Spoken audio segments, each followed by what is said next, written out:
የሚኒስትሮች ምክር ቤት ዛሬ ባካሄደው 49ኛ መደበኛ ስብሰባ የኢትዮጵያ ኒኩሌር ኃይል ኮሚሽን የሚያቋቁም ደንብ አጸደቀም። በጸደቀው ደንብ መሰረት የሚቋቋመው ኮሚሽን ኢትዮጵያ የኒኩሌር ቴክኖሎጂን ከዓለም አቀፍ ማዕቀፎች ጋር በተጣጣመ መልኩ ለሰላማዊ መንገድ ለመጠቀም የምታደርገውን ጥረት የመምራትና የማስተባበር ኃላፊነት እንደተጣለበት የጠቅላይ ሚኒስትር ጽሕፈት ቤት አስታውቋል። በተጨማሪም ምክር ቤቱ የኢትዮጵያ ውሃ ቴክኖሎጂ ኢንስቲትዩት ለሚሰጣቸው አገልግሎቶች የሚከፈል የአገልግሎት ክፍያ ለመወሰን የወጣውን ደንብ አጽድቋል። በተያያዘም ምክር ቤቱ የኢትዮጵያ የአደጋ ስጋት ምላሽ ፈንድ ጽሕፈት ቤትን ለማቋቋምና የሚሰበሰበውን የፈንድ ገቢ መጠን ለመወሰን የወጣ ደንብ ላይ ተወያይቶ በማጽደቅ ሙሉ በሙሉ ተግባራዊ እንዲደረግ ወስኗል። በተያያዘ ዜና አቶ ሳንዶካን ደበበ ኮሚሽኑን በኮሚሽነርነት እንዲመሩ በጠቅላይ ሚኒስትር ዶክተር አብይ አህመድ ተሾመዋል።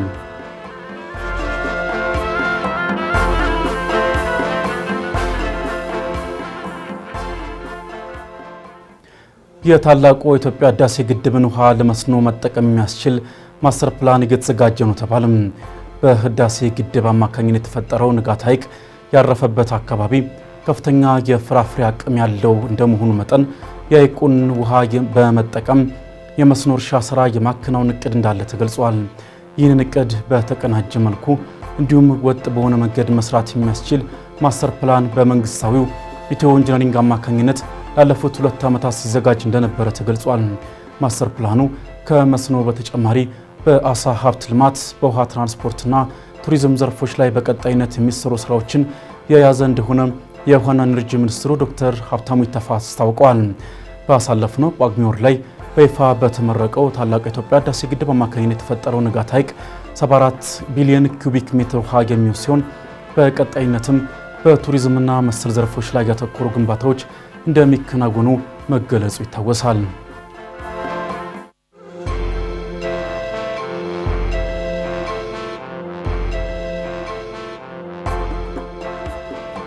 የእንስሳት ሀብት እሴት ሰንሰለት ላይ ያተኮረ የንግድ ትርኢት በአዲስ አበባ ሊካሄድ መሆኑ ተነገረም። ፕራና ኢቨንትስ ከተባባሪ አካላት ጋር ያዘጋጀው የትርኢት የኢትዮጵያ ዶሮ ኤክስፖ፣ የአፍሪካ የእንስሳት ሀብት አውደ ርዕይና ጉባኤ፣ የኢትዮጵያ የአሳ ኤክስፖና የኢትዮጵያ የማር ኤክስፖን ያካተተ መሆኑን የፕራና ኢቨንትስ የፕሮጀክት ስራ አስኪያጅ ሚሮን ሰለሞን ተናግሯል። በትርኢቱ ላይ ከ14 ሀገራት የተውጣጡ ድርጅቶች እንደሚሳተፉ ይጠበቃል ያሉት ስራ አስኪያጇ የገበያ ትስስር መፍጠርና አዳዲስ ቴክኖሎጂዎችን ማስተዋወቅ የትርኢቱ ዓላማዎች መሆናቸውን ጠቁሟል። ትርኢቱ ከጥቅምት 20 እስከ ጥቅምት 22 ቀን 2018 ዓ.ም በአዲስ አበባ ሚሊኒየም አዳራሽ እንደሚካሄድም አዘጋጆቹ አስታውቀዋል።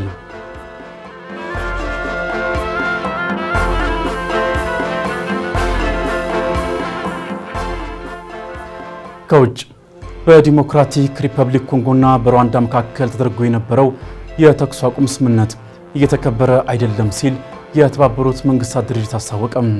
ዓለም አቀፍ የሰላም ጥረቶች ተስፋ እየሰጡ ያሉ ቢሆንም ሀገራቱ የገቡትን ቃል መወጣት አልቻሉም ሲሉም የመንግስታቱ ልዩ መልእክተኛ ሁዋን ጊዣ ተናግረዋል። መልእክተኛው አክለውም የሁለቱ አጎራባች ሀገራት ጦርነት እንዲቆምና ሰላማዊ ውይይት እንዲጀምሩ አስፈላጊውን እርምጃ መውሰድ እንዳለባቸው ገልጸዋል።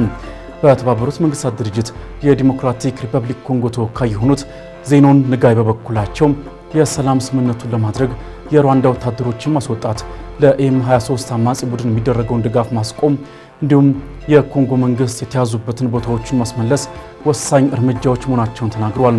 በሁለቱ ሀገራት በተካሄደው ጦርነት በሺዎች የሚቆጠሩ ሰዎች የሞቱ ሲሆን በሚሊዮን የሚቆጠሩ ሰዎች ደግሞ ለስደት ተዳርገዋል ሲል አፍሪካ ኒውስ በዘገባ አስፍሯል።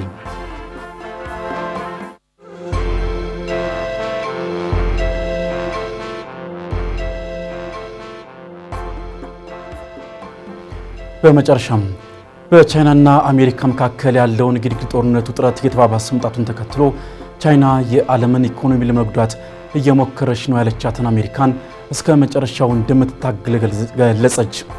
የቻይና የንግድ ሚኒስቴር እንዳስታወቀው አሜሪካ በቻይና ዕቃዎች ላይ አዲስ ታሪፍ እጥላለሁ በሚል እያስፈራራች ነው፣ ይህም ከኛ ጋር ለመተባበር ትክክለኛው መንገድ አይደለም በማለት ገልጿል። በዚህም የንግድ ድርድር ሀገራቸው እስከ መጨረሻው እንደምትታገል አስታውቋል። የአሜሪካው ፕሬዝዳንት ዶናልድ ትራምፕ ወደ ስልጣን ከመጡበት ጊዜ ጀምሮ በሚያወጧቸው የንግድ ታሪፎች ላይ በተደጋጋሚ ትችት ቢያስተናግዱም በአብዛኞቹ ሀገራት ግን ይሁንታን አግኝተዋል። ይሁን እንጂ በኢኮኖሚ ተፎካካሪ ከሆነችው ቻይና ጋር ዘላቂ ስምምነት ላይ መድረስ አልቻሉም። ይህንን ለመፍታት የሁለቱ ሀገራት መሪዎችም በዚህ ወር መጨረሻ ላይ ለውይይት ይገናኛሉ ተብሎ ይጠበቃል ሲል ዘ ጋርዲያን ዘግቧል።